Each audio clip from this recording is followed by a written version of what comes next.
নলবাৰীৰ কেন্দুকুছি গাঁৱত ২৭ সংখ্যক শিৱৰাত্ৰিৰ পূজা উদযাপন কৰা হয় শিৱধাম প্ৰাংগণত। ৰাতিপুৱাৰে পৰা ভক্তসকলৰ শিৱধামলৈ আগমন ঘটে। ইয়াৰ পিছত ভালেমান কাৰ্যসূচী ৰূপায়ণ কৰা হয়। পূজাস্থলীত উপস্থিত হয় দেৱাদিদেৱ মহাদেৱৰ পূজা কৰে নলবাৰী সমষ্টিৰ প্ৰাক্তন বিধায়ক অশোক শৰ্মাই। আনহাতে এই উৎসৱৰ সভাপতি খনীন্দ্ৰ নাথ আৰু সম্পাদক হিতেশ্বৰ শৰ্মা আৰু উদ্যোক্তা অলোকেশ দত্তবৰুৱাই জানিব দিয়া মতে উৎসৱত মন্দিৰৰ দ্বাৰ উন্মোচন, ধৰ্মীয় পতাকা উত্তোলন, শ্বহীদ তৰ্পণ, সমূহীয়া আয়তীৰ নাম, ভোগ বিতৰণ, দিলীপ ৰাজবংশীৰ নাগাৰ নাম অনুষ্ঠিত কৰা হয়। মহাপ্ৰভু শিৱই সকলোৰে মনোবাঞ্ছা পূৰ্ণ কৰক।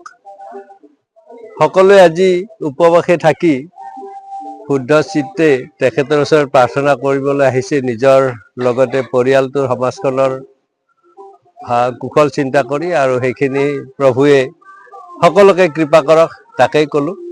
আৰু বৰ্তমান সময়ত যি সমাজত প্ৰচলিত যি কুপ্ৰথাবিলাক এইবিলাক বন্ধ কৰি সমাজখনক সৎ পথলৈ আগবঢ়াই লৈ যাওক তাকেই কামনা কৰিছোঁ।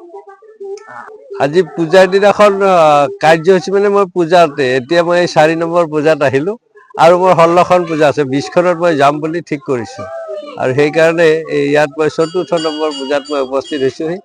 আৰু আমি নলবাৰীৰ বিভিন্ন প্ৰান্তত এই পূজাসমূহত গৈ সকলোৰে পৰা এটা সহযোগ আৰু আশীৰ্বাদ বিচাৰোঁ।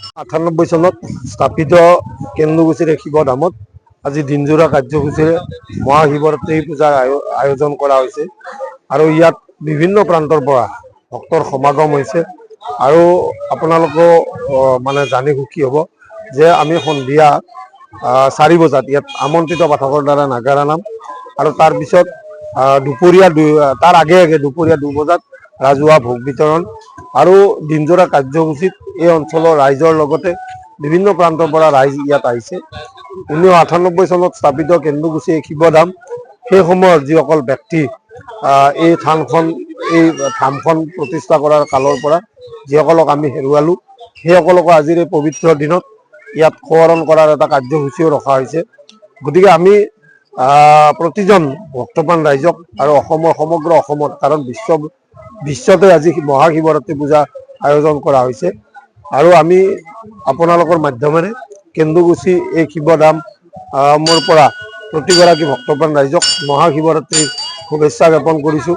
আৰু বাবাৰ ওচৰত, শিৱ বাবাৰ ওচৰত প্ৰাৰ্থনা জনাইছোঁ যাতে প্ৰতিটো পৰিয়ালত সুখ শান্তি সমৃদ্ধি আৰু ভাতৃত্ববোধৰ এনাজৰীডাল টনকিয়াল হয়, আৰু বাবাই যাতে আমাক প্ৰতিটো পৰিয়ালক কৃপা কৰে তাৰ বাবে বাবাৰ ওচৰত প্ৰাৰ্থনা জনাইছোঁ। নলবাৰীৰ পৰা দীপুদাসৰ ৰিপৰ্ট, নিউজ এনি 365।